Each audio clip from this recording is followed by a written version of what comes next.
Capítulo 14. Cornélio Fudge. Harry, Rony e Hermione sempre souberam que Hagrid tinha uma lamentável queda por criaturas grandes e monstruosas. Durante o primeiro ano em Hogwarts, ele tentara criar um dragão em sua casinha de madeira, e levaria muito tempo para os garotos esquecerem o gigantesco cachorro de 3 cabeças a que ele dera o nome de Fofo. E se quando criança, Hagrid tivesse ouvido falar que havia um monstro escondido em algum lugar do castelo, Harry tinha certeza de que ele teria feito o possível para dar uma espiada. E provavelmente pensaria que era uma vergonha o monstro ficar preso tanto tempo e que merecia uma oportunidade de esticar as pernas. Harry bem podia imaginar o Hagrid de 13 anos tentando pôr uma coleira e uma guia no bicho, mas tinha igualmente certeza de que Hagrid jamais quisera matar alguém. Chegou a desejar que não tivesse descoberto como trabalhar com o diário de Riddle. Rony e Hermione o fizeram repetir várias vezes o que vira, até ele ficar cheio de contar e cheio das conversas compridas e tortuosas que se seguiam à sua história. Riddle pode ter apanhado a pessoa errada, disse Hermione. Talvez fosse outro o monstro que estava atacando as pessoas. Quantos monstros vocês acham que cabem aqui no castelo? Perguntou Rony abobado. Sempre soubemos que Hagrid foi expulso, disse Harry infeliz. E os ataques devem ter parado depois que o mandaram embora. Do contrário, Riddle não teria ganhado um prêmio. Rony tentou um ângulo diferente. Riddle se parece com o Percy. Afinal, quem pediu a ele para dedurar o Hagrid? Mas o monstro tinha matado alguém, Rony, lembrou Hermione. E Riddle iria voltar para um orfanato de trouxas se fechassem Hogwarts, disse Harry. Não posso culpá-lo por querer ficar aqui. Você encontrou o Hagrid na Travessa do Tranco, não foi, Harry? Ele estava comprando um repelente para lesmas carnívoras, respondeu Harry depressa. Os 3 se calaram.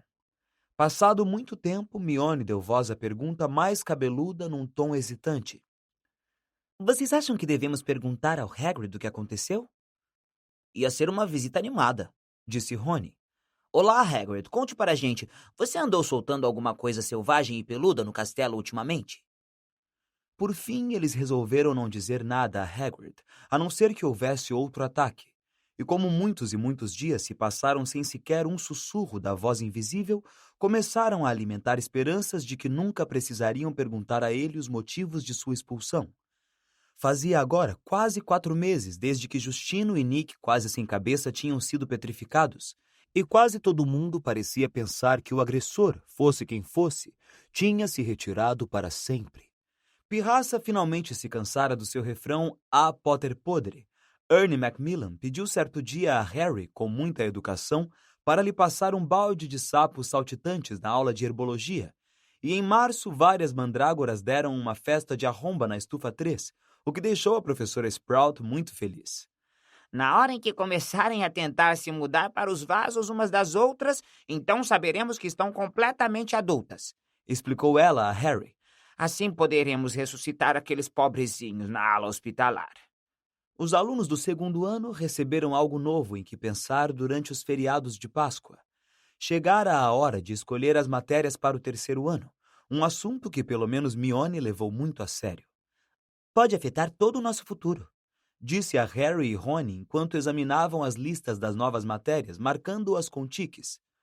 Eu só quero desistir de poções, falou Harry. Não podemos, contrapôs Rony, desanimado. Continuamos com todas as matérias antigas, ou eu teria descartado Defesa contra as Artes das Trevas. Mas essa é muito importante, exclamou Hermione, chocada. Não do jeito que Lockhart ensina, disse Rony. Eu não aprendi nada com ele, a não ser que é perigoso deixar diabretes soltos. Neville Longbottom recebera cartas de todos os bruxos e bruxas da família, cada um deles lhe dando um conselho diferente sobre o que escolher.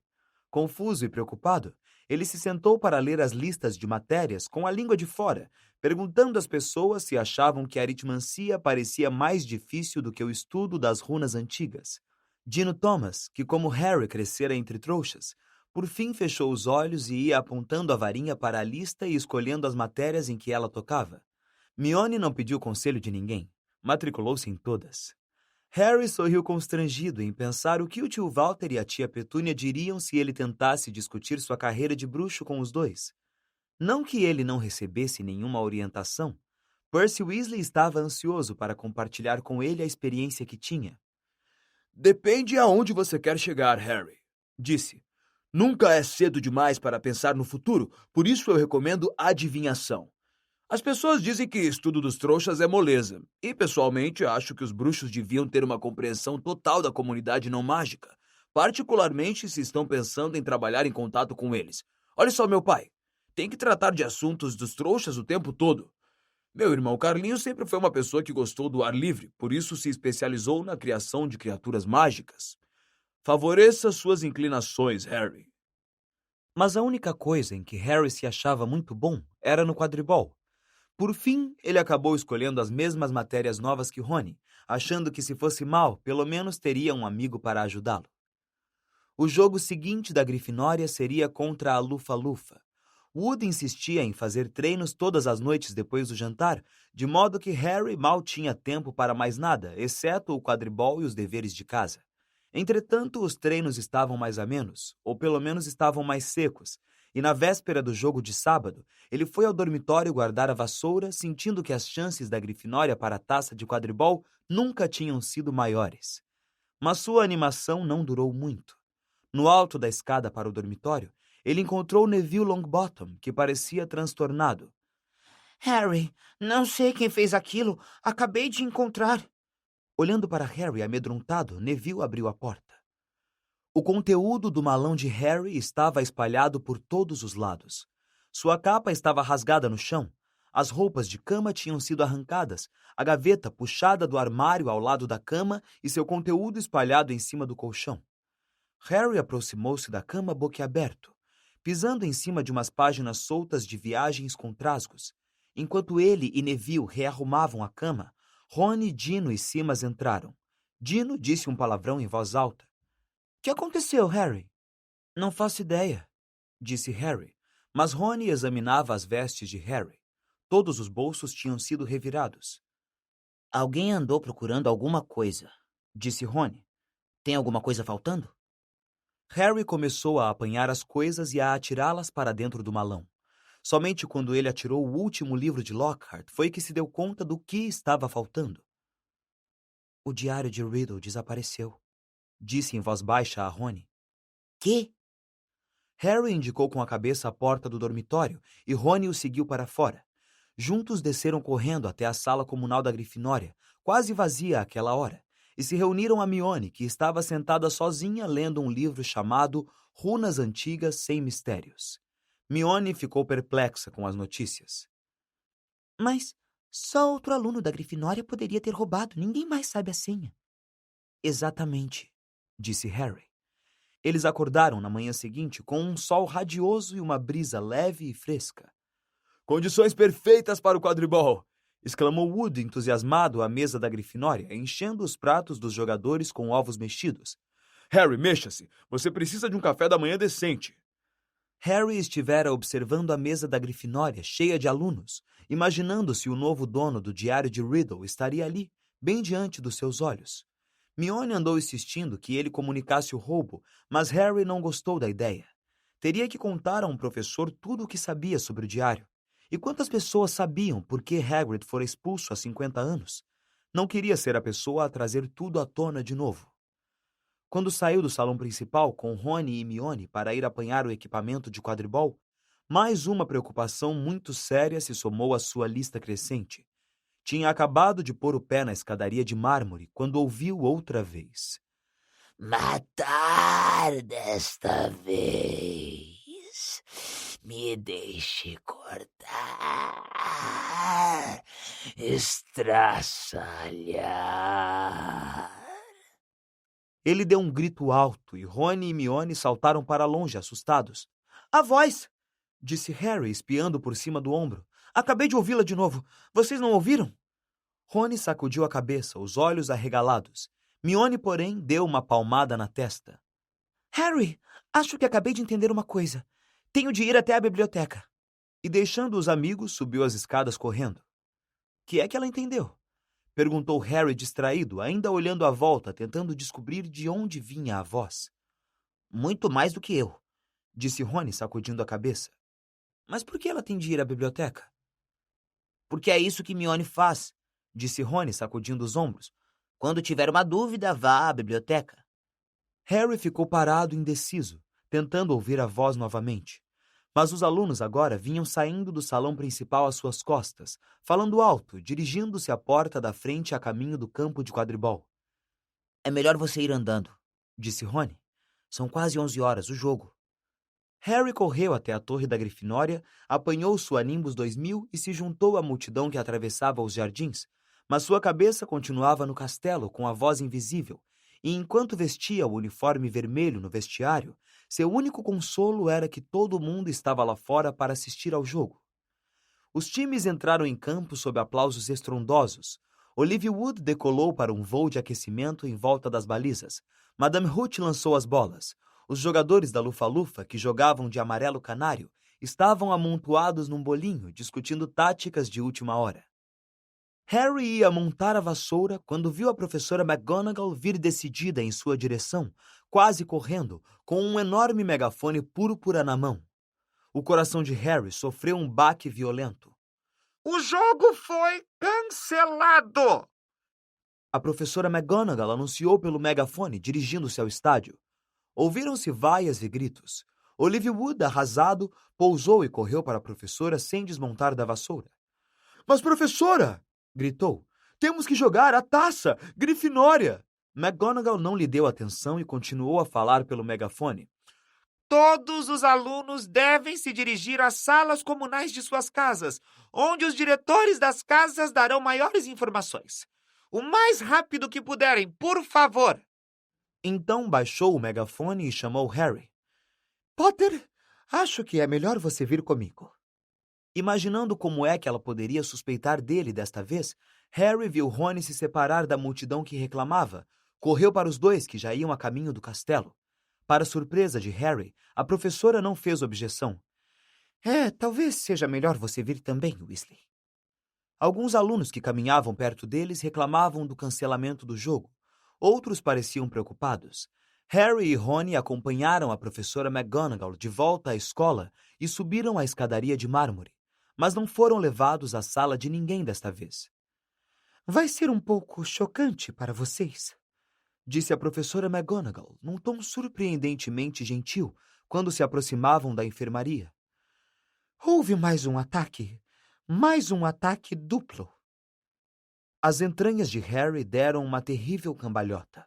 A professora abriu a porta e ele e Rony entraram. Madame Pomfrey estava curvada sobre uma menina do 5º ano, de cabelos longos e crespos. Harry reconheceu a aluna da Corvinal a quem por acaso perguntaram onde ficava a sala da Sonserina. E na cama ao lado achava-se...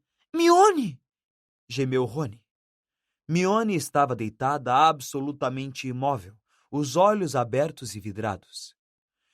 — Elas foram encontradas perto da biblioteca, disse a professora McGonagall. Suponho que nenhum dos dois tenha uma explicação para isto. Estava no chão ao lado delas. Segurava um pequeno espelho circular. Harry e Rony balançaram a cabeça, com os olhos fixos em Mione. — Vou acompanhá-los de volta à torre da Grifinória, continuou a professora deprimida. Tenho mesmo que falar com os alunos. Todos os alunos devem voltar à sala comunal de suas casas até às 6 horas da tarde. Nenhum aluno deve sair dos dormitórios depois desta hora. Um professor os acompanhará a cada aula. Nenhum aluno deve usar o banheiro a não ser escoltado por um professor. Todos os treinos e jogos de quadribol estão adiados. Não haverá mais atividades noturnas. Os alunos da Grifinória, aglomerados na sala comunal, ouviram a professora em silêncio. Ela enrolou o pergaminho que acabara de ler e disse com a voz um tanto embargada. Não preciso acrescentar que raramente me senti tão aflita. É provável que fechem a escola a não ser que o autor desses ataques seja apanhado.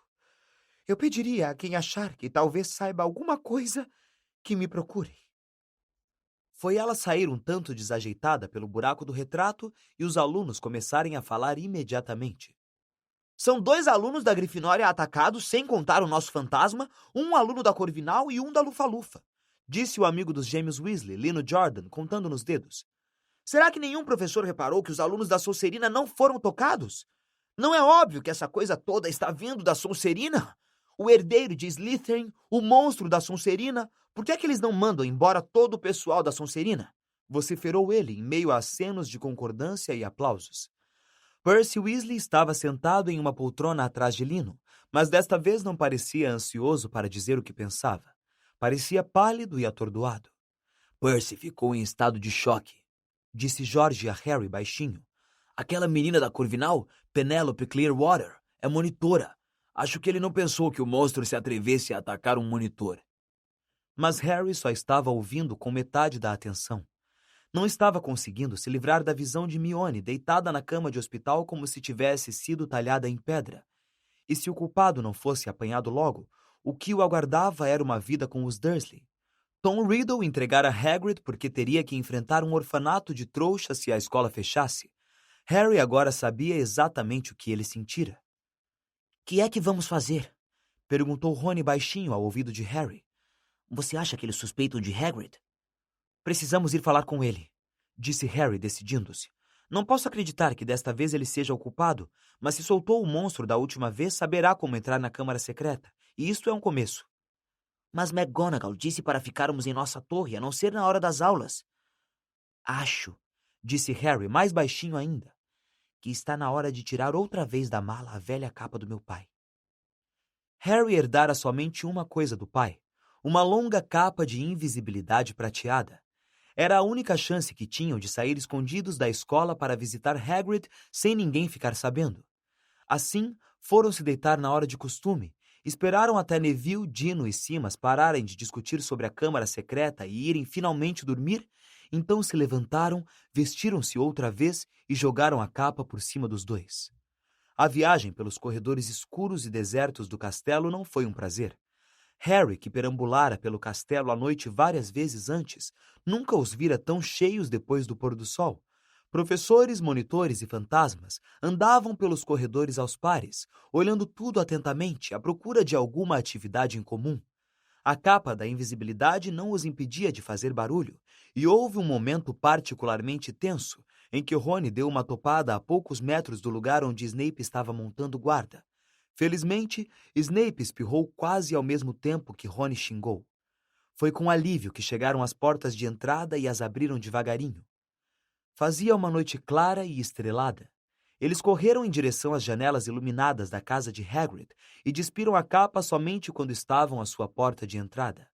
Segundos depois de terem batido, Hagrid escancarou a porta. Eles deram de cara com um arco que o amigo apontava. Canino, o cão de caçar javalis, o acompanhava dando fortes latidos. Ah! Exclamou ele, baixando a arma e encarando os meninos. Que é que vocês estão fazendo aqui? Para que é isso? Perguntou Harry ao entrarem, apontando para o arco. Nada, murmurou Hagrid. Estava esperando... Não faz mal, sentem. Vou preparar um chá. Ele parecia não saber muito bem o que estava fazendo. Quase apagou a lareira ao derramar água da chaleira e em seguida amassou o bule com um movimento nervoso da mão enorme. Você está bem, Hagrid? Perguntou Harry. Soube o que aconteceu com Hermione? Ah, soube sim. Respondeu Hagrid com a voz ligeiramente falha. Ele não parava de olhar nervoso para as janelas. Serviu aos meninos 2 canecões de água fervendo, esquecera de pôr chá na chaleira, e ia servindo uma fatia de bolo de frutas num prato quando ouviram uma forte batida à porta. Hagrid deixou cair o bolo de frutas. Harry e Rony se entreolharam em pânico, mas logo se cobriram com a capa e se retiraram para um canto. Hagrid se certificou de que os garotos estavam escondidos, apanhou o arco e escancarou mais uma vez a porta. Boa noite, Hagrid. Era Dumbledore. Ele entrou parecendo mortalmente sério e vinha acompanhado por um homem de aspecto muito esquisito. O estranho tinha os cabelos grisalhos despenteados, uma expressão ansiosa e usava uma estranha combinação de roupas. Terno de risca de giz, gravata vermelha, uma longa capa preta e botas roxas de bico fino. Sob o braço carregava um chapéu coco cor de limão. É o chefe do papai, Cochichou Rony. Cornélio Fudge, ministro da magia. Harry deu uma forte cotovelada em Rony para fazê-lo calar-se. Hagrid empalidecera e suava. Deixou-se cair em uma cadeira e olhava de Dumbledore para Cornélio Fudge. Problema sério, Hagrid. disse Fudge em tom seco. Problema muito sério. Tive que vir. 4 ataques em alunos nascidos trouxas. As coisas foram longe demais. O ministério teve que agir. Eu nunca... disse Hagrid, olhando suplicante para Dumbledore. O senhor sabe que eu nunca, professor Dumbledore.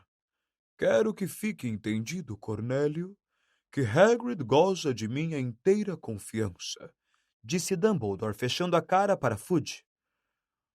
Olhe, alvo, respondeu Fudge, constrangido. A ficha de Hagrid depõe contra ele. O ministério teve que fazer alguma coisa. O conselho diretor da escola entrou em contato. Contudo, Cornélio, continuo a afirmar que levar Hagrid não vai resolver nada, disse Dumbledore. Seus olhos azuis tinham uma intensidade que Harry nunca vira antes. Procure entender o meu ponto de vista, disse Fudge, manuseando o chapéu coco. Estou sofrendo muita pressão. Precisam ver que estou fazendo alguma coisa. Se descobrirmos que não foi Hagrid, ele voltará e não se fala mais no assunto, mas tenho que levá-lo. Tenho. Não estaria cumprindo o meu dever. Me levar? Perguntou Hagrid, começando a tremer. Me levar aonde? Só por um tempo, disse Fudge, sem encarar Hagrid nos olhos. Não é um castigo, Hagrid. É mais uma precaução. Se outra pessoa for apanhada, você será solto com as nossas desculpas. Não para Azkaban! Lamentou Hagrid, rouco. Antes que Fudge pudesse responder, ouviram outra batida forte à porta. Dumbledore atendeu-a. Foi a vez de Harry levar uma cotovelada nas costelas. Deixara escapar uma exclamação audível. O Sr. Lúcio Malfoy entrou decidido na cabana de Hagrid, envolto em uma longa capa de viagem com um sorriso frio e satisfeito. Canino começou a rosnar. Já está aqui, Fudge, disse em tom de aprovação. Muito bem. Que é que o senhor está fazendo aqui? Perguntou Hagrid, furioso. Saia da minha casa! Meu caro, por favor, acredite em mim. Não me dá nenhum prazer estar no seu... Você chama isso de casa? Disse Lúcio Malfoy desdenhoso, correndo os olhos pela pequena cabana. Simplesmente vim à escola e me disseram que o diretor se encontrava aqui. E o que era exatamente que você queria comigo, Lúcio? Perguntou Dumbledore. Falou com cortesia, mas a intensidade ainda encandecia os seus olhos azuis. É lamentável, Dumbledore, disse Malfoy sem pressa, puxando um rolo de pergaminho.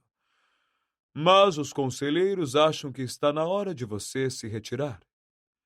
Tenho aqui uma ordem de suspensão, com as 12 assinaturas. Receio que o conselho pense que você está perdendo o jeito. Quantos ataques houve até agora? Mais 2 hoje à tarde, não foi? Nesse ritmo não sobrarão alunos nascidos trouxas em Hogwarts. E todos sabemos que perda horrível isto seria para a escola. Ah, olha aqui, Lúcio, disse Fudge, parecendo assustado. Dumbledore suspenso? Não. A última coisa que queremos neste momento... A nomeação ou a suspensão de um diretor é assunto do conselho, Fudge, disse o Sr. Malfoy suavemente. E como Dumbledore não conseguiu fazer parar os ataques... Olha aqui, Malfoy. Se Dumbledore não consegue fazê-los parar...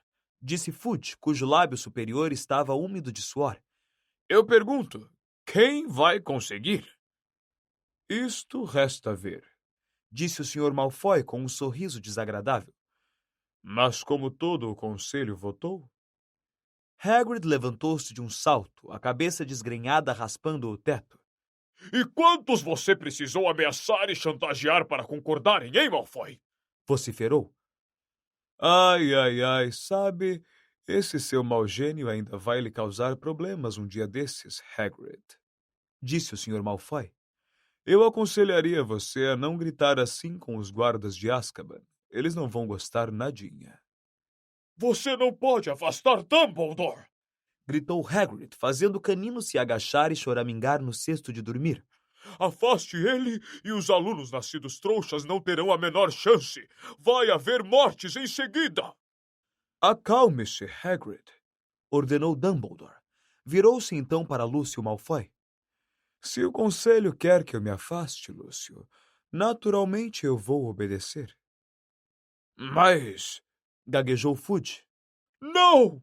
Disse Hagrid com raiva. Dumbledore não tirara seus olhos azuis cintilantes dos olhos frios e cinzentos de Lúcio Malfoy. Porém, continuou ele, falando muito lenta e claramente, de modo que ninguém perdesse uma só palavra. você vai descobrir que só terei realmente deixado a escola quando ninguém mais aqui for leal a mim. Você também vai descobrir que Hogwarts sempre ajudará aqueles que a ela recorrerem. Por um segundo, Harry teve quase certeza de que os olhos de Dumbledore piscaram em direção ao canto em que ele e Rony estavam escondidos. Admiráveis sentimentos, disse Malfoy fazendo uma reverência. Todos sentiremos falta do seu... modo muito pessoal de dirigir as coisas, alvo. E só espero que o seu sucessor consiga impedir... matanças. E dirigiu-se à porta da cabana, abriu-a, fez um gesto largo indicando a porta para Dumbledore. Fudge, manuseando seu chapéu coco, esperou Hagrid passar à sua frente, mas Hagrid continuou firme, inspirou profundamente e disse com clareza: Se alguém quiser descobrir alguma coisa, é só seguir as aranhas. Elas indicariam o caminho certo. É só o que digo. Fudge olhou-o muito admirado. Tudo bem, estou indo, disse Hagrid, vestindo o casacão de pele de toupeira. Mas quando ia saindo para acompanhar Fudge, ele parou outra vez e disse em voz alta: alguém vai ter que dar comida a Canino enquanto eu estiver fora. A porta se fechou com força e Rony tirou a capa da invisibilidade. Estamos enrascados agora, disse ele rouco. Dumbledore foi embora. Seria melhor que fechassem a escola hoje à noite. Com a saída dele haverá um ataque por dia. Canino começou a uivar, arranhando a porta fechada.